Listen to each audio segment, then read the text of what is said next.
এই তিনটা ছিদ্রের এই তিনটা নাম যেটা আপনি বলেছেন ওনার মতে তিনটা ছিদ্র।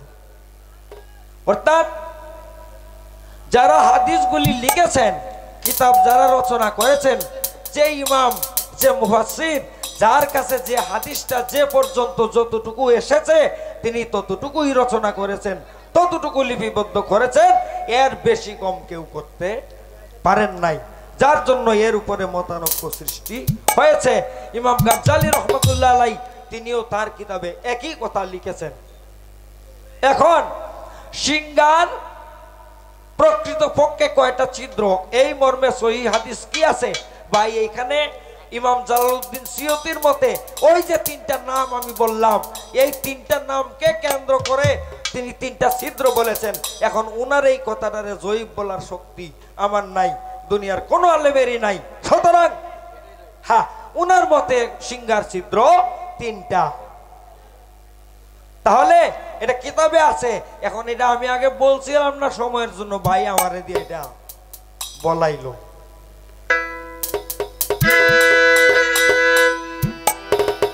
আর মাথার উপরে সূর্য যখন আসবে তখন সূর্যের পাওয়ার চলে যাবে, সূর্য নিস্তেজ হয়ে যাবে। যখন সূর্য নিস্তেজ হয়ে যাবে, ক্রমান্বয়ে আলো কমে যাবে, তখন বাংলাদেশ বলেন আর আমেরিকাই বলেন, যখন যে জায়গায় বলেন, অর্থাৎ কিয়ামতের যে মূল হাকিকত, এই হাকিকত হচ্ছে ইসরাফিল আলাইহিস সালাম প্রথম যখন ফুঁক দিবেন তখন চন্দ্র সূর্য এরা ভেঙে তছনছ হয়ে যাবে, একটার সঙ্গে আরেকটা ডেস খাবে, একটার সঙ্গে আরেকটা টাক্কর খেয়ে ভেঙে খান খান হয়ে যাবে, কারো কোনো পাওয়ার থাকবে না। তিনি যখন দ্বিতীয় ফুঁক দেবেন তখন সাত আসমান ভেঙে টুকরা টুকরা হয়ে যাবে। এই হালগুলি যখন হবে তখন কিসের আমেরিকা, কিসের জাপান, কিসের জার্মান আর কিসের বাংলাদেশ, কোনো কিছুরই কোনো অস্তিত্ব থাকবে না। যখন পৃথিবী প্রলয় হবে, মুষলধারে বৃষ্টি হতে থাকবে, দলিল প্রমাণ করে 40 দিবস 40 দিন বীর্যের নেই বৃষ্টি হতে থাকবে, যে বৃষ্টির ফলে দানের গেজের মতো প্রত্যেকটা মানুষ তার কবরস্থান থেকে উঠে দাঁড়াবে। তার জিজ্ঞাসা হলো, প্রত্যেকটা মানুষ যখন তার কবরস্থান হতে উঠে দাঁড়াবে হাসর মাঠে প্রবেশ করার জন্য, মাটি বলবে যে তুমি যখন জীবদ্দশায় তুমি পৃথিবীতে বসবাস করেছিলে তখন তুমি আমার ছাড়া কখনো একটা কদম অগ্রসর হতে পারোনি, এখন শেষ সমাধিতেও তুমি আমার মাঝেই তুমি নিষ্ক্রিয় হয়েছ, তো আমি তোমার কাছে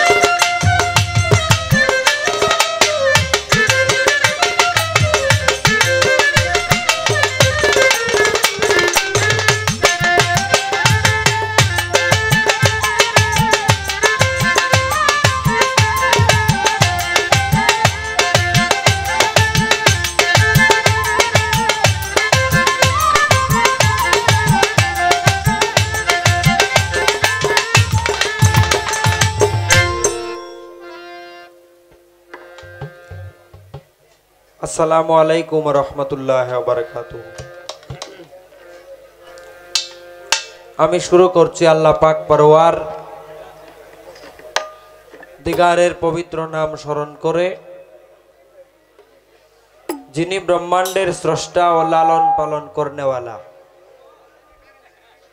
সেই মাওলার দরবারে শুকরিয়া আদায় করে তার সাথে শ্রদ্ধা ভরে স্মরণ করছি তার প্রিয়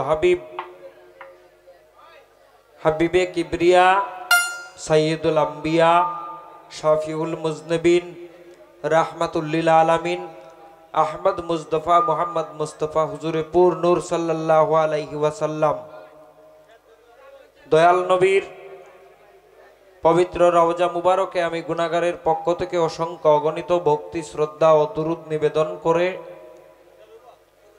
স্মরণ করছি হুজুরের আহাল পরিবার বর্গ, হজরত মাওলা আলী মুশকিল কুশা রাদিয়াল্লাহু তাআলা আনহু, খাতুনে জান্নাত মা ফাতিমাতুজ জহুরা রাদিয়াল্লাহু তাআলা আনহা, ইমাম হাসান ও ইমাম হুসাইন রাদিয়াল্লাহু তাআলা আনহুমা, পাক পাঞ্জাতনের প্রতি শ্রদ্ধা ভালোবাসা ভক্তি আমার হৃদয়ে জমা রেখে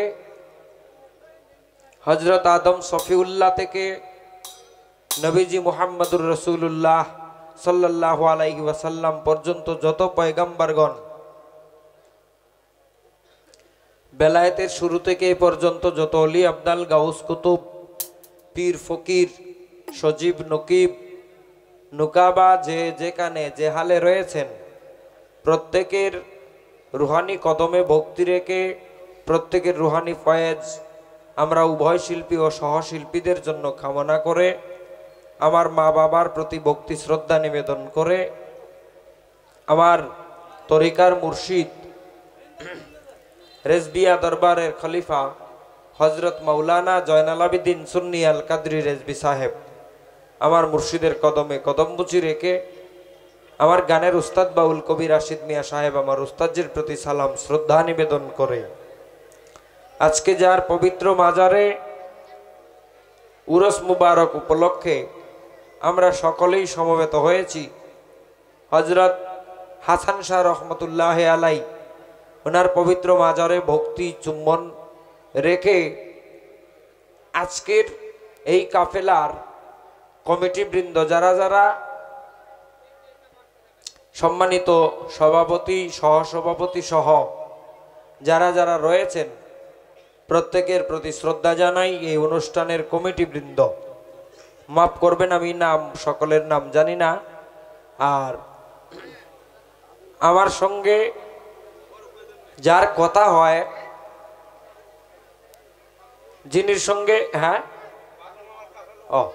পাগল মামা কাফেলার উপলক্ষে আজকের এই অনুষ্ঠান এই কাফেলার উদ্যোক্তা যারা যারা কমিটি বৃন্দ যারা যারা প্রত্যেকের প্রতি শ্রদ্ধা জানাই যিনি আমাকে এখানে আসতে বলেছেন তিনি আজকে আমার গায়ক বাংলাদেশের সুনামধন্য খ্যাতিবান একজন গুণী বাউল শিল্পী আমার শ্রদ্ধাভাজন আমার সিনিয়র শ্রদ্ধেয় সোহাগ ভাই উনি আমাকে ফোন করে বললেন যে ওলিদ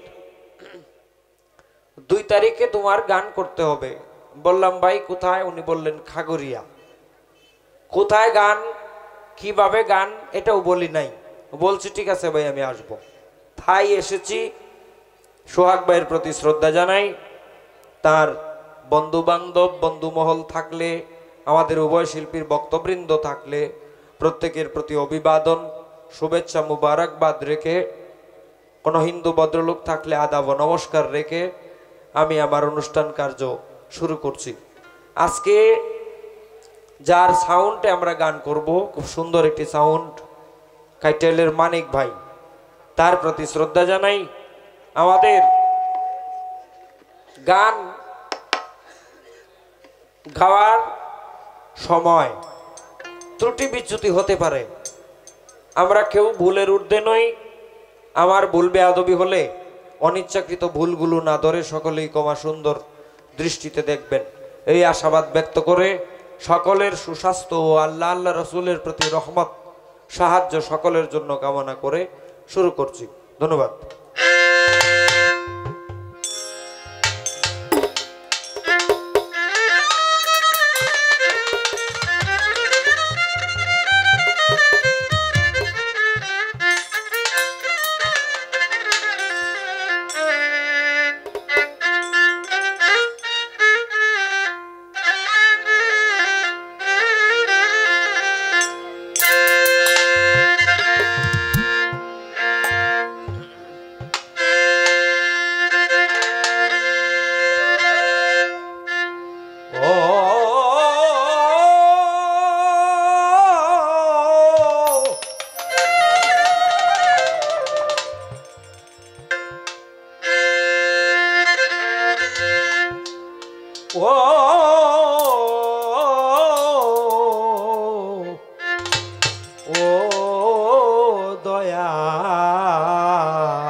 পাঁচশোটা একটু কম গাড়িটা আমার কানে লাগে না যে পাঁচশোটা কানে লাগলে অসুবিধা দয়াল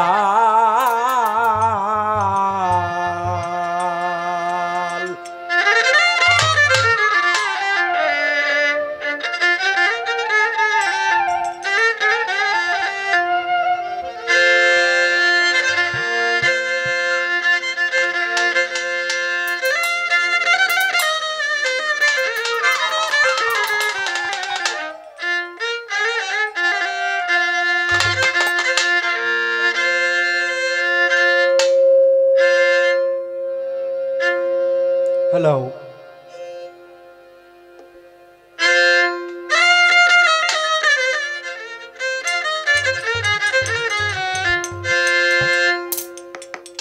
হয়েছে না।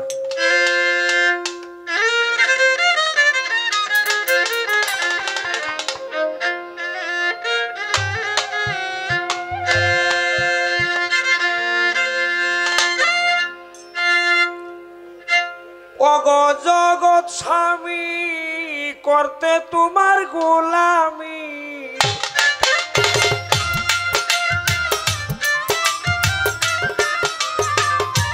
ওহে জগৎ স্বামী করতে তোমার গোলামি, সাধ্য কি আমার তুমি বলে দাও, বলে দাও, বলে দাও একবার, তুমি বলে দাও, বলে দাও, বলে দাও একবার।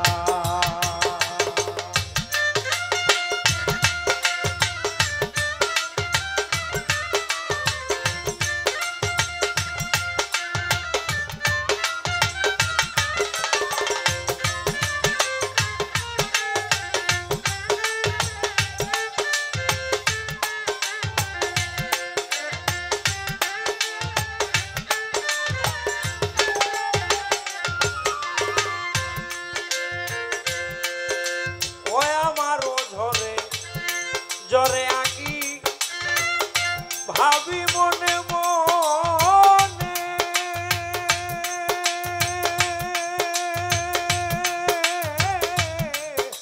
এই বিশ্বমাঝে তুমি বসাইয়া মেলা,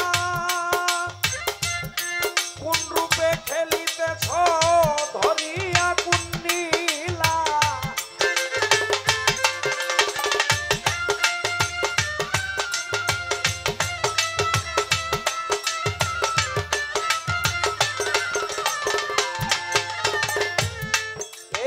সমাজে তুমি বসাইয়া মেলা, কোন রূপে খেলিতেছ ধরে কুন্নীলা, যেদিন আলোর প্রদীপ নিবে যাবে আসবে অন্ধকার,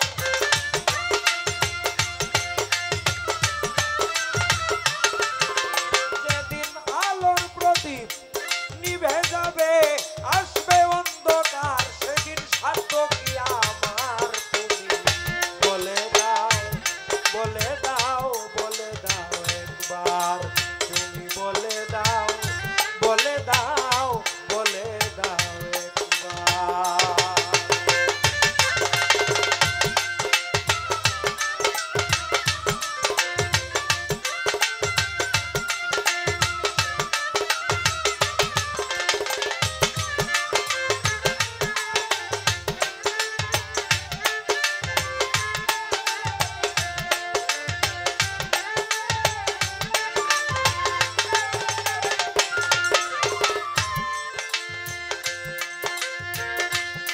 তুমি তো অমৃত খোদা প্রাণের প্রিয়তম,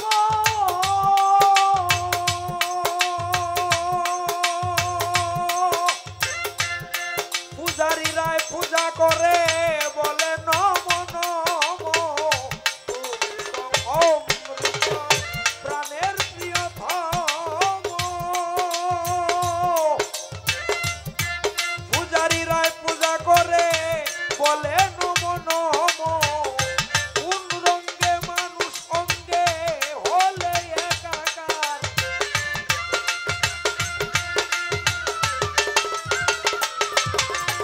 তুমি কোন রঙ্গে মানুষ অঙ্গে হলে একাকার, পূজার সাধ্য নাই আমার তুমি বলে দাও, বলে দাও, বলে দাও একবার। এই গানের সময় ছোট বাজাই, বলে দাও, বলে দাও, বলে দাও একবার।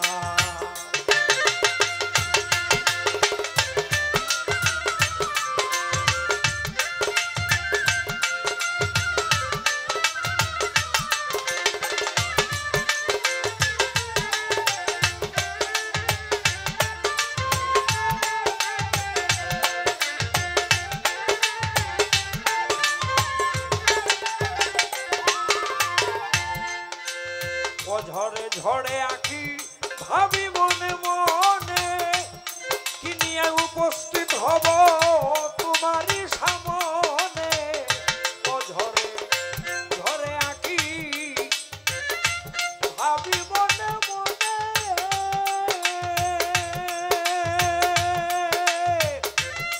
কি নিয়ে উপস্থিত হব তোমারই সামনে। ওনার দিন পড়ছে পিছনে এই অলিত মিয়ার।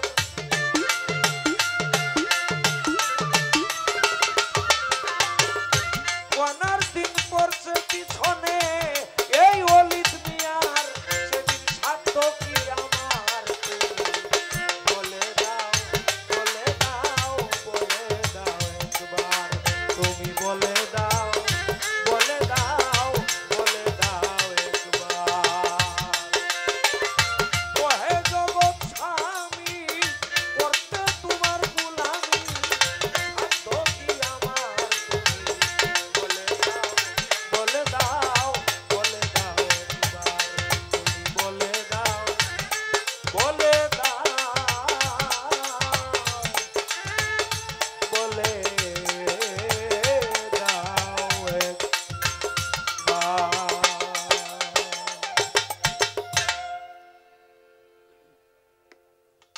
রাত্র অধিক হয়ে গেছে, সুতরাং বন্দনার প্রয়োজন নাই।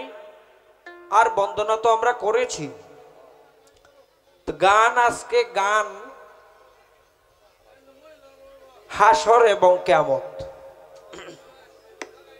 সোহাগ ভাই হাসরের ভূমিকায় গান করবেন।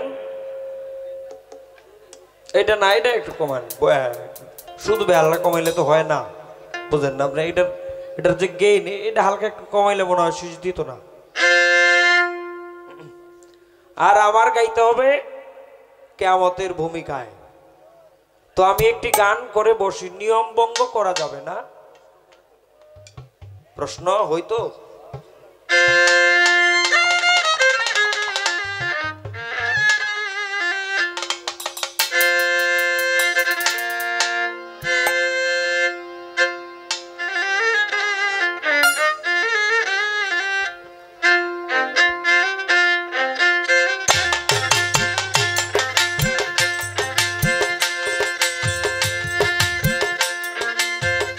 আপনারা শ্রোতা ভালো অনুমানে বোঝা গেল। শোনেন আমার ভদ্র বন্ধুগণ,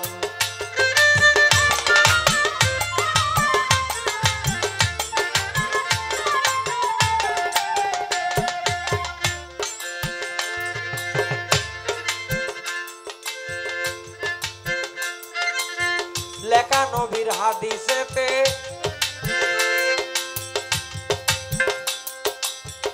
একদিন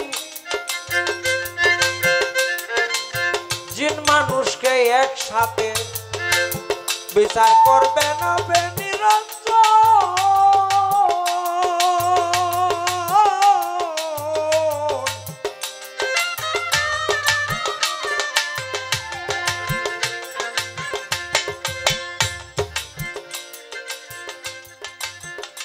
আগে আমি জানবো সত্যি কি হবে হাসরের বিচার, এই কথাটা জানা দরকার।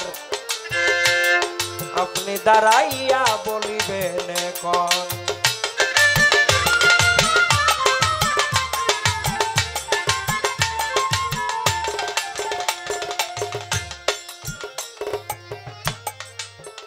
নবাব সিরাজউদ্দৌলার আমলে ওনার যত কর্মচারী ছিল তার মধ্যে একজন কর্মচারীর কাজ ছিল সে প্রত্যেকদিন সন্ধ্যায় বাতি ধরাইতো। লাখের বাতি, আগেকার দিনে যার 1 লাখ টাকা থাকতো এই ব্যক্তি প্রত্যেকদিন সন্ধ্যায় একটা বাতি ধরাইতো। এলাকার মানুষরে বুঝাইতো যে আমাদের এলাকার অমুক সাহেব লাখপতি। তো নবাব সিরাজউদ্দৌলার বাড়িতেও প্রায় কয়েকশো বাতি ধরানো হইতো, লাখের বাতি। উনি তো আর লাখপতি নয়, কোটিপতিরও ঊর্ধ্বে। হঠাৎ করে একদিন যে কর্মচারী বাতি ধরায় প্রত্যেক দিন, তার হাত থেকে একটা বাতি পড়ে ভেঙে গেছে। বাতিটা যখন ভেঙে গেছে, এই কর্মচারী ভয়ে বেহুশ হয়ে গেছে। আরে সর্বনাশ, নবাবের একটা বাতি আমি ভেঙে ফেলেছি, না জানি এর কারণে আমার কি শাস্তি হয়, নবাব কি শাস্তি আমাকে দিবেন। এই আশঙ্কায়, এই ভয়ে এই লোকটা বেহুশ হয়ে গেছে। যখন এই সংবাদ নবাবের কানে গেল, নবাব যখন জানতে পারলেন যে তার লাখের বাতি ধরাইতো যে কর্মচারী, তার হাত থেকে পরে একটি বাতি ভেঙে যাওয়ার কারণে সে ভয়ে বেহুশ হয়ে গেছে। নবাব বললেন সর্বনাশ, আরেকজনকে আদেশ করলেন, যাও তার মাথায় পানি ঢালো, তাকে জ্ঞান ফিরাও। তাকে জ্ঞান ফিরাইয়া গোসল করাইয়া সুসাজে সজ্জিত করে ভালো খানা খাওয়াইয়া আমার সম্মুখে উপস্থিত করো। এই ব্যক্তিরে নবাবের আদেশ মতে তিনি যা যা আদেশ করলেন তা তা করা হলো। কিন্তু এই ব্যক্তির অন্তর থেকে ভয় যায় না যে হারে, মনে হয় আজকে শেষ গোসলটা করাইয়া আমারে হয়তো শুলে চড়ানো হবে। যখন নবাবের দরবারে উপস্থিত করা হলো, নবাব বললেন, হে বেটা, তুমি ভয়ে বেহুশ হয়ে গিয়েছিলে কেন? এই ব্যক্তি বলল, হুজুর, আমাকে মাফ করে দিবেন, আমি জ্ঞানত আপনার বাতিটা ভাঙি নাই, ভুলবশত পরে বাতিটা ভেঙে গেছে। না জানি বাতিটা ভেঙে যাওয়ার কারণে, ভেঙে ফেলার কারণে আপনি আমার উপরে কি শাস্তি ধার্য করবেন, এর কারণে আমি ভয়ে সন্ত্রস্ত, ভীত সন্ত্রস্ত হয়ে বেহুশ হয়ে গিয়েছিলাম। নবাব বললেন, তাহলে তুমি কি আমাকে ভয় পেয়েছো? বলে, হ্যাঁ।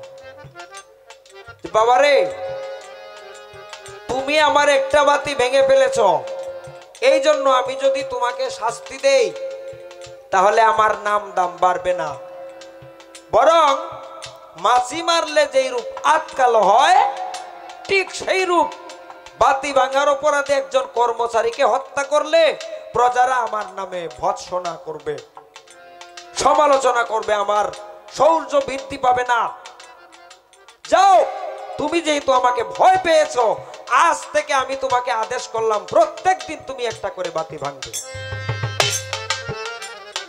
আমার প্রশ্ন, নবাব সিরাজউদ্দৌলা একজন সৃষ্টি, এই নবাব সিরাজউদ্দৌলার একজন কর্মচারী তার বাতি ভেঙে ফেলেছে, নবাবকে ভয় পাওয়ার কারণে নবাব যদি ক্ষমা করে দিতে পারেন, আপনারা যারা আমাদের গান শুনতেছেন বলেন তো, নবাব সিরাজউদ্দৌলার দয়া বেশি না আল্লাহর দয়া বেশি? হ্যাঁ, তাহলে আল্লাহর দয়া যদি বেশি হয়, সোহাগ ভাই, আল্লাহকে আমাদেরকে মাফ করে দিতে পারেন না? এই দৃষ্টিকোণ থেকে তো আমার মনে হয় হাসরের বিচার হওয়ার কথা না। আপনি বলবেন সত্যি কি হাসরের বিচার হবে না হবে না? এটাকে বুঝি, তারপরে হাসরের বিচারে গান।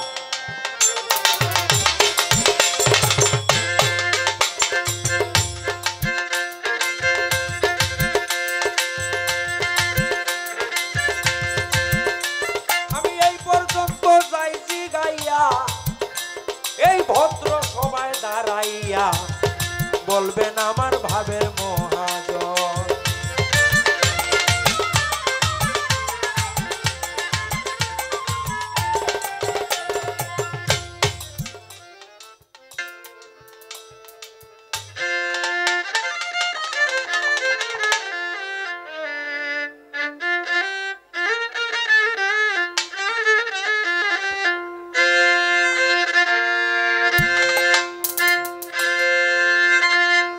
এখন পালা যেহেতু শুরু হয়ে গেছে, নিয়ম হচ্ছে আমার একটি কিয়ামতের গান করতে হয়।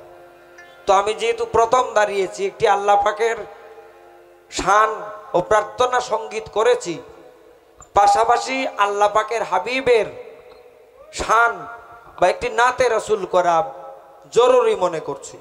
তাই হুজুরের শানে একটি নাতে রসুল করে বসবো। পরে যখন দাঁড়াবো তখন থেকে আমি আমার পালার মধ্যে অবশ্যই একটি গান গাওয়ার চেষ্টা করব। জানি না কতক্ষণ করতে পারবো, কারণ এখন যে টাইমে পালা গানটা শুরু হয়েছে এই টাইমে পালা গান শুরু হয় না।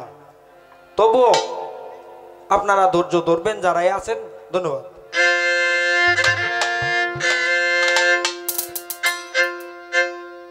লা ইলাহা ইল্লাল্লাহ, লা ইলাহা ইল্লাল্লাহ, লেখছি বাদামে ভাঙা তরণী সারলাম নবীজির নামে, ভাঙা তরণী সারলাম নবীজির নামে।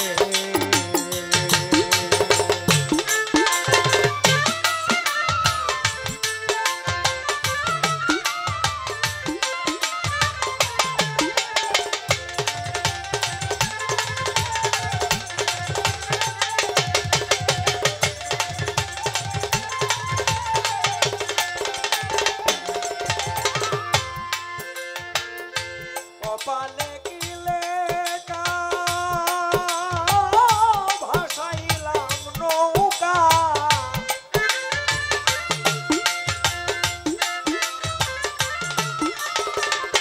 কপালে কি লেখা ভাসাইলাম নৌকা, নিদানে পড়েছি একা কেউ নাই জানবামে, ভাঙা তরণী সারলাম মোহাম্মদ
শুরু করছি অনিখিল বিশ্বের প্রতিপালক মহান স্রষ্টা যিনি, তৎসঙ্গে তার প্রিয় হাবিব দুজাহানের সর্দার রাসূল আকরাম নূরে মুজাসসাম আমার হুজুরে কুন্নুর সাল্লাল্লাহু আলাইহি ওয়াসাল্লামের পাক কদম মুবারকে সালাম শ্রদ্ধা রেখে 1,24,000 পয়গম্বর এই বিশ্বের বুকে যত অলি গোস কুতুব আছেন সকলের কদম মুবারকে আমার সালাম শ্রদ্ধা রেখে আজকে যিনি রাঙ্গিনায় আমরা এখানে সকলেই সমবেত হয়েছি, হযরত গোলাম হাসান শাহ রহমতুল্লাহ আলাই, ওনার পাক কদম মুবারকে আমার ভক্তি চুম্বন রেখে আজকের এই কাফেলা আয়োজন যিনিরা করেছেন পাগল মামার ভক্ত বৃন্দের সৌজন্যে আজকের এই কাফেলা। তো পাগল মামার পাক চরণে আমার ভক্তি চুম্বন রেখে আয়োজক যারা, উক্ত মাজার কমিটি বৃন্দ যারা, সকলের প্রতি আমার সালাম শ্রদ্ধা জ্ঞাপন করে উপস্থিত দূর দূরান্ত থেকে আগত সম্মানিত অতিথিবৃন্দ, উপস্থিত শ্রদ্ধেয় মুরব্বিয়ান ও আমার যুবক ভাইয়েরা, পর্দার আড়ালে অবস্থানরত সতী সাধবী মা ও বোনেরা, সকলের প্রতি আমার সালাম, আসসালামু আলাইকুম ওয়া রাহমাতুল্লাহি ওয়া বারাকাতুহু। হিন্দু ভাইদের কাছে আমার আদাব ও নমস্কার। আমার সমবয়স্ক ছোট যারা, সকলের কাছে প্রীতি ও শুভেচ্ছা। আমরা উভয় শিল্পী যিনিদের দাওয়াতে আসছি, রিপন ভাই, তো রিপন ভাইয়ের প্রতি রইল আমার ভক্তিপূর্ণ সালাম, সেই সাথে ওনার বন্ধু সবান্ধব যারা, আরেকজন আমার নানাজি আছেন দেখা যায় মঞ্চে বসা, ওনার প্রতি আমার সালাম রাখছি। ইব্রাহিম ভাই, তো ওনার প্রতি আমার সালাম রেখে আরও অনেকেই আছেন, সকলের নাম বলা সম্ভব হচ্ছে না বা অনেকেরই নাম জানা নাই, সকলেই ক্ষমা সুন্দর দৃষ্টিতে দেখবেন। সকলের প্রতি সালাম রাখছি। আমার উস্তাদ বাউল আব্দুল সালাম সরকার সাহেব, ওনার পাক কদম মোবারকে আমার সালাম শ্রদ্ধা রেখে আমার মাতা পিতা সকলের প্রতি সালাম রেখে উক্ত কাফেলায় যিনিরা মিডিয়ার ভাই যারা আছেন, ইউটিউবার, তো সকলের প্রতি সালাম। তাল সঙ্গীতে যিনিরা আছেন সকলের প্রতি আমার সালাম রাখছি। আমার বিপক্ষের গায়ক যিনি, আমার পূর্বে যিনি গান করে বসলেন, বাংলাদেশের সুনামধন্য গায়ক, বর্তমান প্রজন্মের অহংকার, তো বাউল অলিদ মিয়া, তো অলিদের প্রতি রইল আমার সালাম। এবং সাউন্ড কন্ট্রোলার যিনি অতি সুন্দরভাবে সাউন্ড পরিচালনা করছেন, সকলের প্রতি আমার সালাম রইল। এবং মানববার প্রতি আমার একটা সালাম রইল। ধন্যবাদটা আপাতত রাখলাম, বাকির কথায় যদি ভালো কিছু পাই ইনশাল্লাহ এটাও দিয়ে দেব, কিন্তু একটা অগ্রিম ঘোষণাও দেওয়া যায়। এখন কিন্তু সাউন্ড অপারেটর যারা, তারা কিন্তু শিল্পীদের পক্ষ থেকে বকশিশ পায়। তো এইটার আশা যদি থাকে তাহলে একটু ভালো কিছু দেবেন আর কি। এটা ফার্ম না, হাসাই করতেছি। তো যাক, অতি সুরেলা কণ্ঠে, মধুর কণ্ঠে যিনি উপস্থাপনা করছেন আমার বন্ধুবর, আমার রুবেল ভাই, ওনার প্রতি সালাম রাখছি। যেহেতু আমি এলাকার মানুষ, এটা আমার বাড়ি, তো অনেক আমার বন্ধু বান্ধব আছেন, সকলের নাম বলা সম্ভব হবে না, তো সকলের প্রতি ক্ষমা চেয়ে আমি শুভেচ্ছা জ্ঞাপন করে, মানুষ মাত্রই ভুল হওয়াটা স্বাভাবিক, আমার যদি কোনো কথা স্বরচন্দ্রে ভুল ত্রুটি হয়, আল্লাহ সকলেই ক্ষমা সুন্দর দৃষ্টিতে দেখবেন, সুন্দর নীরবতা দিবেন। এই আশা প্রত্যাশা ব্যক্ত করি আমি আমার আসরের কাজ আরম্ভ করছি। বন্দনা শেষ। বন্দনা হচ্ছে একটা পরিচয় বিষয়। তো অলিদ যেহেতু বন্দনা রাখিনি, আমারও প্রয়োজন নাই, কারণ রাত্র অধিক হয়ে গেছে। আমাকে প্রশ্ন করা হয়ে গেছে, কর্তৃপক্ষের পক্ষ থেকে পালা দেওয়া হয়েছে হাসর কেমন। তো হাসরের ভূমিকায় আমাকে রেখে আমার কাছে অতি গুরুত্বপূর্ণ একটি প্রশ্ন রেখে বসলেন। আমি দলিল সহ জবাব করে আমি তাকে কিয়ামত সম্পর্কে কিছু জিজ্ঞাসা করতে চাবো। তবে আমি অলিদকে গানের আগে একটা অনুরোধ করব। হাসর কিয়ামত বহু গাইছি, তুমি আর আমি বহু গায়কের সাথেও গাইছি, বহু গায়করাও গেয়ে থাকে বা গায়। তো আমি বলবো যেন আজকের হাসর পালা যে গানটা আমরা করব, নতুনত্ব যেন কিছু থাকে, কি বলেন? কারণ পুরাণ কথা এইসব বহু বর্তমান এরকম শ্রোতা পাওয়া যাবে যে যেমন তেমন গায়করা বোঝানির মতো। এমন কিছু আলোচনা আজকে হবে, অন্তত চেষ্টা করব আমরা দুই ভাই যেন কিছু নতুনত্ব আপনারা পান। ধন্যবাদ সবাইকে।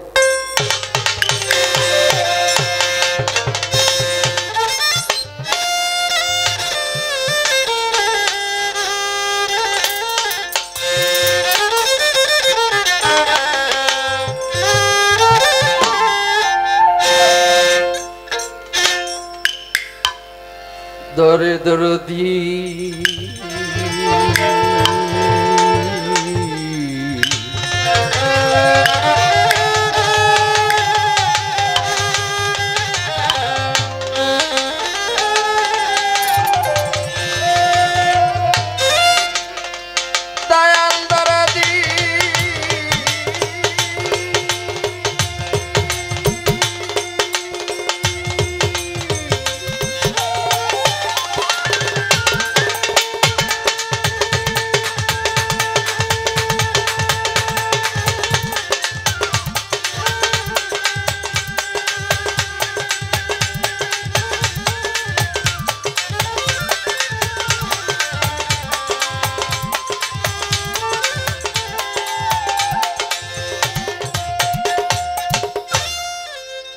দরদি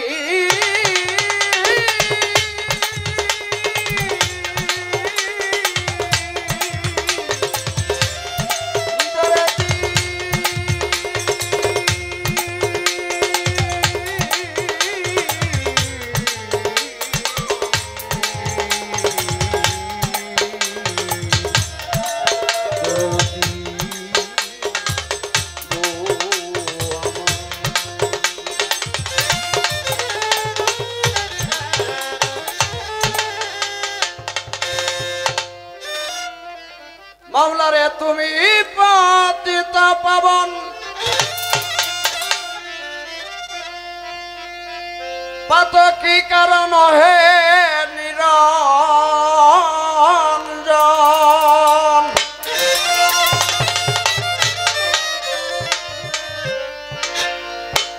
তোমারি কুদরতে গড়া দয়াল এই 14 ভুবন।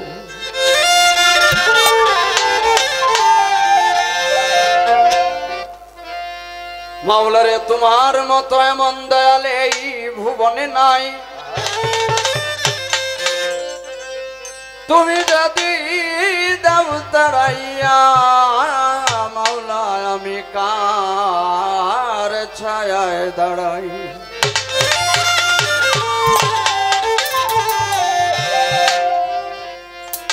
দয়াল রে তাই গানে গানে করি আমি ওই ফরিয়াদ,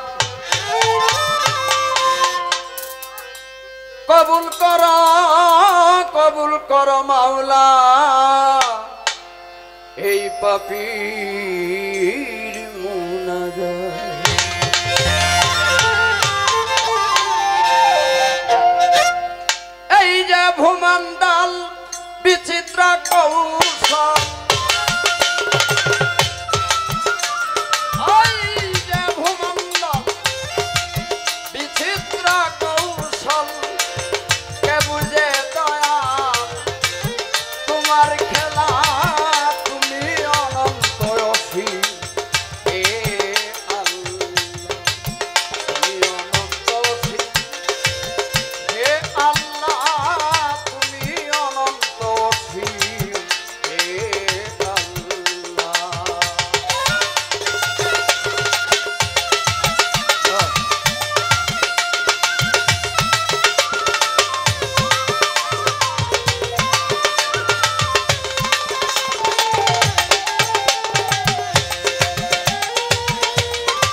তুমি করেছ ব্রহ্মাণ্ড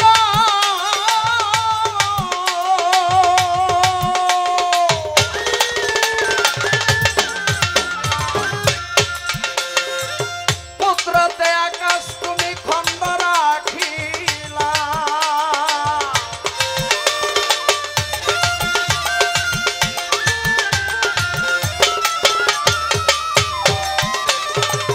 করে আজব কাণ্ড করেছ ব্রহ্মাণ্ড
সম্ভব নয়।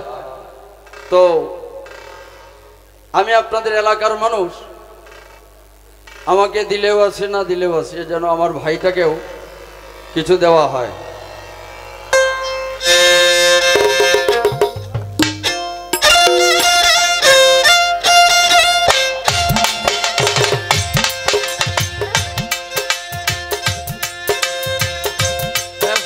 ভালো প্রশ্ন করলো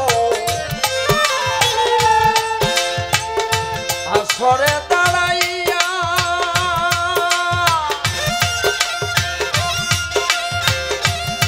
দলিল মতো জবাব করব আমি, শুনিবেন বসিয়া রে।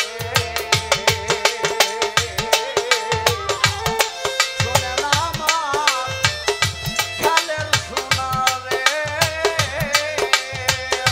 ও সোনা।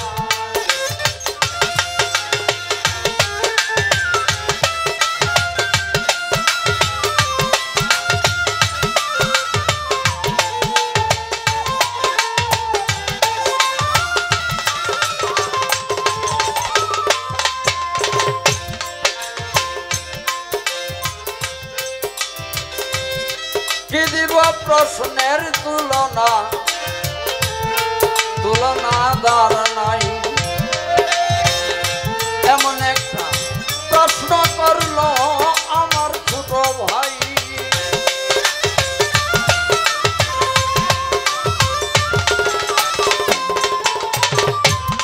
বাহ, খুব চমৎকার। হাসর পালায় আমাকে অতি গুরুত্বপূর্ণ একটি বিষয় জিজ্ঞাসা করলেন, কি যে নবাব সিরাজউদ্দৌলা তার এক গোলামকে যদি সামান্য অপরাধে সে ক্ষমা করে দিতে পারে, তাহলে মাওলা তো রহিম এবং রহমান, আল্লাহর দয়ার তুলনায় নবাব সিরাজউদ্দৌলার দয়ার কোনো তুলনায় হয় না। তো নবাব সিরাজউদ্দৌলা যদি তার সামান্য অপরাধের জন্য একজন গোলামকে ক্ষমা করে দিতে পারে, তাহলে মাওলায় তো মহাদয়াল, দয়ালু, তাহলে তিনি কি আমাদেরকে ক্ষমা করতে পারেন না? অবশ্যই, অবশ্যই পারেন। কারণ এমন কোন ফরহেজগার ব্যক্তি নেই, এমন কোন ইবাদতওয়ালা নেই যে সে তার ইবাদতের কারণে সে জান্নাত লাভ করবে। একমাত্র জান্নাত পাবে আল্লাহর দয়ার কারণে।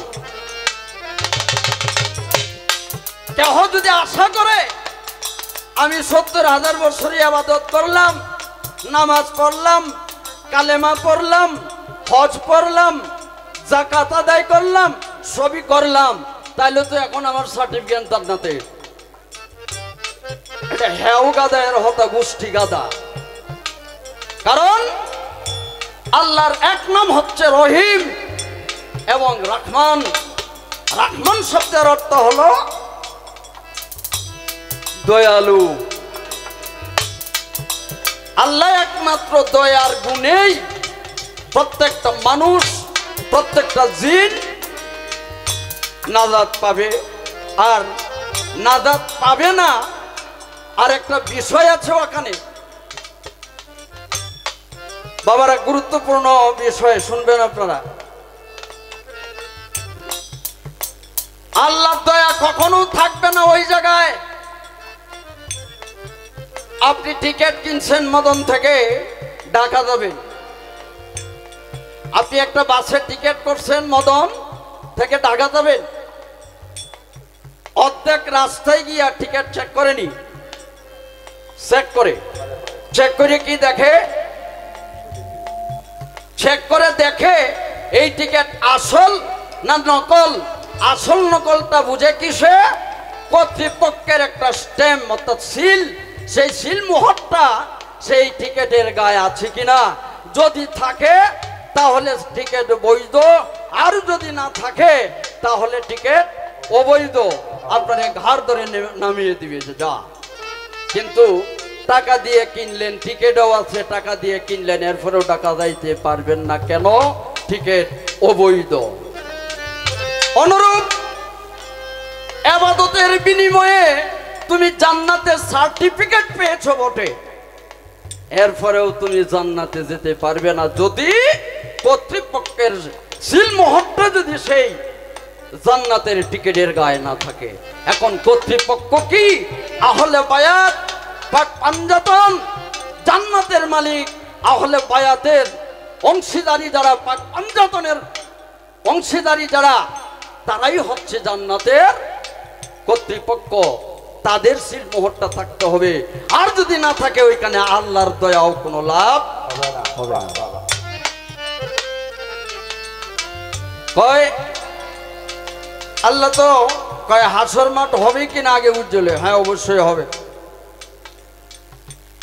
আখিরাতের প্রতি যার বিশ্বাস নাই সে পূর্ণাঙ্গ মুমিন হতে পারবে না। কিয়ামত হবে এটাও যেমন সত্য, হাসর মাঠ বিচার জমায়েত করবেন এইটাও সত্য। হাসরের দিনটার এক নাম হচ্ছে ইয়াউমিদ্দিন। ইয়াউমিদ্দিন শব্দের অর্থ হলো বিচারের দিন বা মিলনের স্থান। পূর্ণ মিলনের স্থান হচ্ছে হাসর মাঠ। আর আখিরাত হবে এইটা দলিলে আছে, কোরআনেও আছেন। যেমন হাসর নামে আল্লাহ পাক একটা সূরায় অবতীর্ণ করেছেন। হাসর হবে, তবে আল্লাহ ক্ষমা করবেন। আল্লাহ যদি ক্ষমা না করেন তাহলে ইবাদতের বরকতে কেউ জান্নাতে যেতে পারবে না।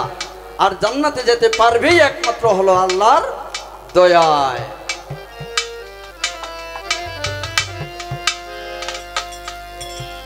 এইবার হাসর মাঠ হবে কি হবে না এই প্রসঙ্গে আমাকে যেহেতু জিজ্ঞাসা করেছে, আমি বলেছি হাসর হবে, আখিরাত হবে। আখিরাতের প্রতি যার বিশ্বাস নেই তাহলে তার ঈমান বলতেই থাকবে না। তাহলে বোঝা গেল হাসর হবে। এখন তাকে আমার জানার বিষয়, তার কাছে কিয়ামত সম্পর্কে আমি কিছু নতুন কথা জিগাই। নতুন কথা কেমন? আল্লাহ পাক বলছেন কিয়ামত করব আমি, মাস থাকবে মুহররম, তারিখ হবে 10 তারিখ, বার থাকবে শুক্রবার, সময় থাকবে সন্ধ্যা। এখন আমার একটু দ্বিধা লাগছে ওই জায়গায়, যদি আল্লাহ পাক সমগ্র পৃথিবীকে একই সঙ্গে প্রলয় করেন সন্ধ্যায়, তাহলে বাংলাদেশ থেকে ভারতের সময়ের ব্যবধান আধা ঘন্টা, ভারত থেকে পাকিস্তানের সময়ের ব্যবধান 1 ঘন্টা। এইভাবে বাংলাদেশে এখন রাত, আমেরিকায় এখন সকাল। তাহলে বোঝা গেল বাংলাদেশের কিয়ামত হয়ে গেল সন্ধ্যায়, কিন্তু আমেরিকায় তো হবে না, কারণ আমেরিকায় তো সকাল। তো আল্লাহ বলছেন আমি সমগ্র পৃথিবীকে একসঙ্গে প্রলয় করব। প্রত্যেকটা দেশের, কোন দেশের সাথে কোন দেশের সময়ের মিল নেই। আমার জানবার বিষয়, সমগ্র পৃথিবীকে আল্লাহ পাক একই সঙ্গে সন্ধ্যার সময় যদি প্রলয় করেন, সময়ের মিলটা আল্লাহ পাক কিভাবে করবেন? গেল এক। 2 নম্বর বিষয়, ইসরাঈল আলাইহিস সালাম সিঙ্গার ফুৎকারের ফলে পৃথিবী প্রলয় হবে। মতান্তর আছে, কোন হাদিস বলছে 3টি ফুৎকার দিবে, কোন দলিল বলছে 4টি ফুৎকার দিবে। আমি মতান্তর জানতে চাই না। যে সিঙ্গার ফুৎকারের ফলে পৃথিবী প্রলয় হবে সিংহা শব্দের অর্থ সিং, সিংহা শব্দের অর্থ সিং। এইটা কি কোনো গরুর সিং না কোনো অন্যান্য জীবজন্তুর সিং? আসলে সিংটা কি এর? এইটার সেদা কয়টা? সিংটার ক্ষেত্র কয়টা?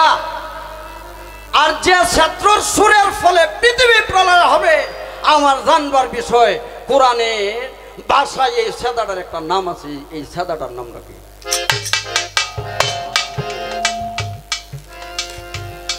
একটু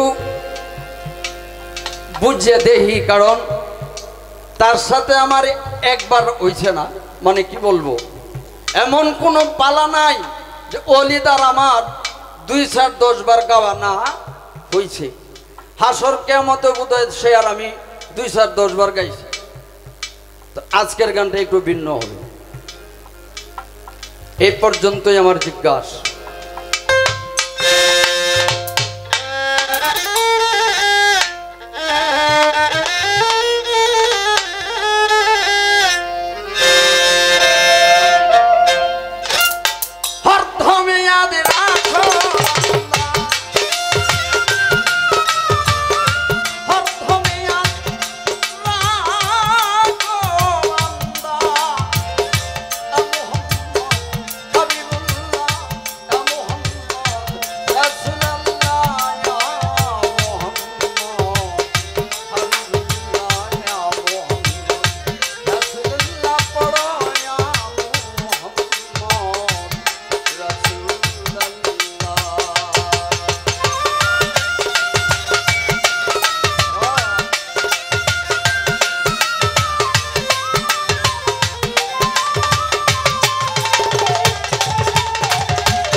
লয়ডা লয়ডা যেখানে শুরু করতে হয় এখানে রাখতে হয়। এখান থেকে লয়টা যদি পিছিয়ে যায় এত তাড়াতাড়ি তবুও যেমন গানের বা তালের ভাব নষ্ট হয়, দ্রুত গামে লয়টা যদি বাড়ায় দেওয়া হয় তাহলেও কিন্তু গানের ভাব নষ্ট হয়। যাই হোক, ধন্যবাদ। অত্যন্ত চমৎকার করে আমার ভাই সোহাগ ভাই উনি ওনার আসরের প্রথম পর্ব শেষ করলেন। আমার যাহা জিজ্ঞাসা ছিল সুন্দরভাবে আমার কথাগুলির মীমাংসা করে আমার কাছে দুটি প্রশ্ন তিনি রেখে গেছেন। প্রশ্নগুলি শুনলাম, বড় ভালো লাগলো। আবার কমিটি পক্ষ থেকে বলা হয়েছে যে হাসর কিয়ামত পালা বহু গায়কেরা বহুভাবে গেয়েছে, আপনারাও গেয়েছেন, তো আজকে একটু নতুন কথা, নতুনত্ব আমাদেরকে শোনানোর চেষ্টা করবেন। দেখেন, কথা কিন্তু নতুন নয়, কথা তো সোহাগ ভাই বা আমি ওলিদ আমরা তৈরি করতে পারবো না। হাদিস দলিলে যাহা আছে আমাদের তাহাই বলতে হবে। তবে এর মধ্যে হয়তো বা এরকম হতে পারে আপনারা কোনো কথা শুনেছেন, কোনো কথা শুনেন নাই, অথবা শুনেছেন আপনাদের স্মরণে নাই, এরকম একটা ব্যাপার হতে পারে। যাই হোক,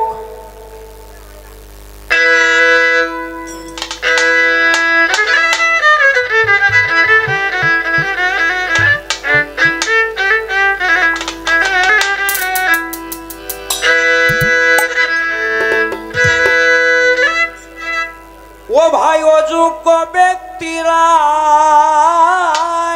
যখন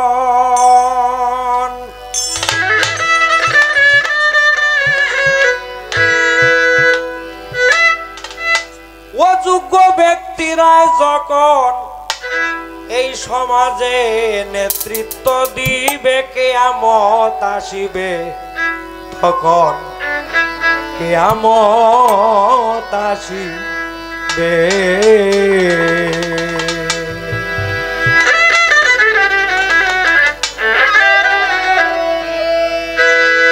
হারমোনিয়াম ছোট, হারমোনিয়াম ছোট, প্রত্যেকটা যন্ত্র ছোট করে বাজাইতে হবে। অযোগ্য ব্যক্তিরাই যখন, অযোগ্য ব্যক্তিরাই যখন সমাজে নেতৃত্ব দেবে, কিয়ামত আসিবে, তখন কিয়ামত আসিবে রে ভাই, কিয়ামত আসিবে।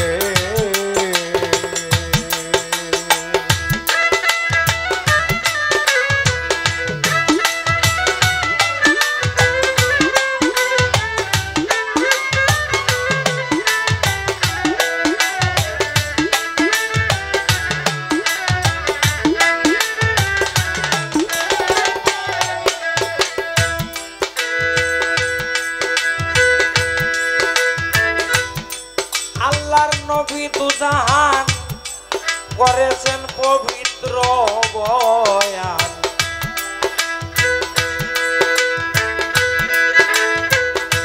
মানি লোকে নিয়া সম্মান করে বসে রবে রে ভাই, ঘরে বসে রবে।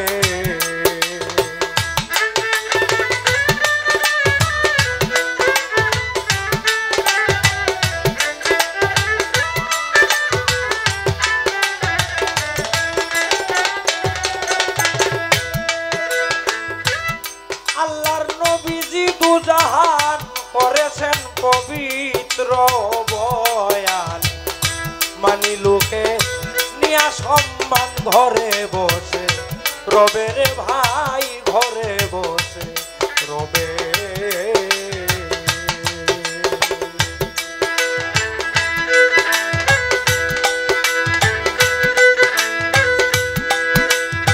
যখন মিথ্যাচার আর সুগল কুড়ি বাড়িতে তাকিবে,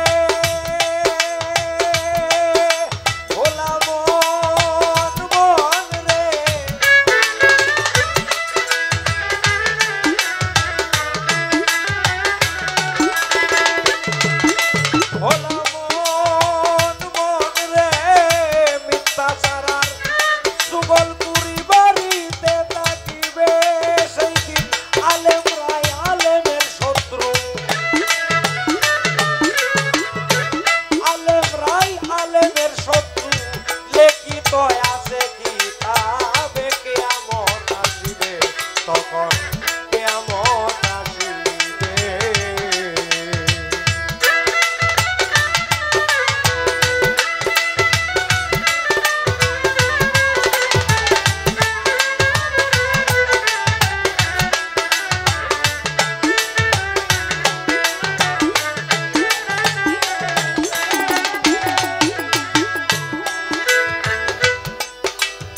জগৎকে বুঝাইবার তরে বলছেন দিনের পয়গাম্বরে কিছু কিছু মানুষের ঘরে শিয়াল কুকুর জন্মিবে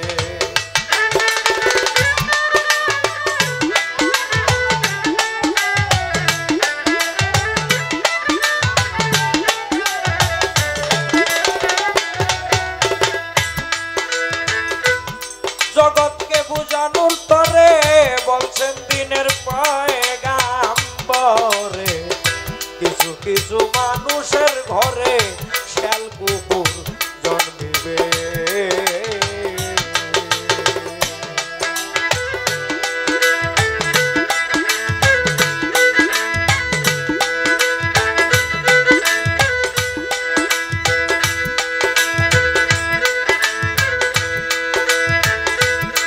জগতে কাটাকাটি হানাহানি সম্পদের লোভে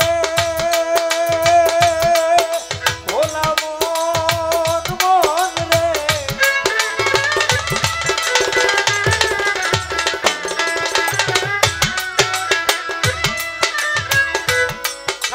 পরের ব্যাপার ইয়া নফসি সমস্ত মানুষ বলবে এটা সত্য কিন্তু কবর থেকে হাসর পিঠে উপস্থিত হওয়ার সঙ্গে সঙ্গে এক শ্রেণীর মানুষ সমস্ত মানুষ না এক শ্রেণীর মানুষের মুখ থেকে সর্বপ্রথম একটা বাক্য উচ্চারিত হবে একসঙ্গে আমি আপনাকে জানতে চাই আপনার কাছে জানতে চাই এক শ্রেণীর মানুষের মুখ থেকে একসঙ্গে যে বাক্যটা উচ্চারিত হবে এই বাক্যটার বাংলা কি এই দুটি কথাই এইবারের মঞ্চে আমার জিজ্ঞাসা প্রথম কথাটা হচ্ছে মাটির প্রতিদান কি কি দিলে মাটি খুশি হয়ে আমাদেরকে বলবে যে যাও তোমাদের উপরে এখন আর আমার কোনো দাবি নাই দ্বিতীয় জিজ্ঞাসা এক শ্রেণীর মানুষের মুখ থেকে এমন একটা বাক্য উচ্চারণ হবে হাসর পিঠে উপস্থিত হওয়ার সঙ্গে সঙ্গে এই বাক্যটার বাংলা কি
প্রীতি করিয়া কত লোকে মন্দ কয় আমারে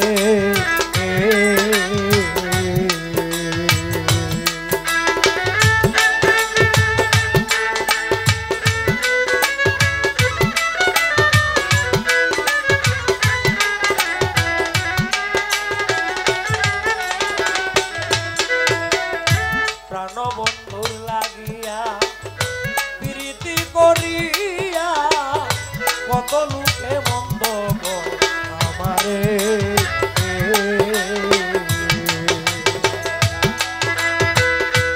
আগে যদি জানিতাম প্রীতি না করিতাম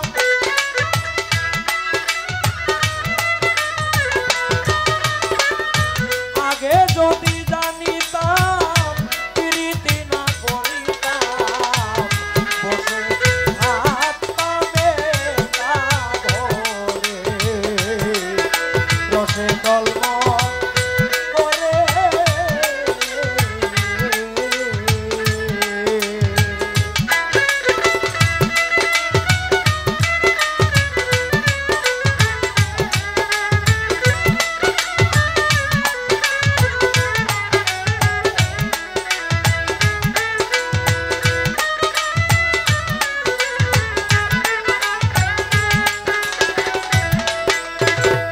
লোটা মারা রাখ দিবানি শ্রীকান্তি না জেনে প্রেমের সন্ধি হইলাম বন্দি প্রেমের কারা গারে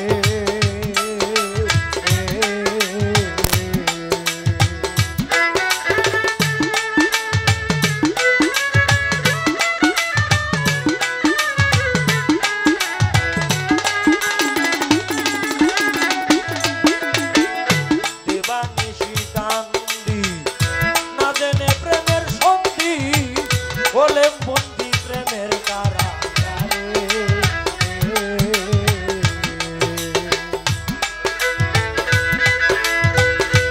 আগে কেন কিন্তু সজানিয়া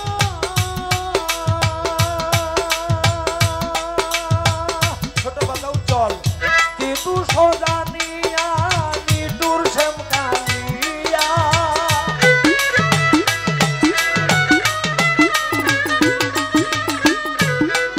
সজানিয়া নিতুর শ্যাম কালিয়া রইল ভুলিয়া আমি রাধারে রসে টলমল করে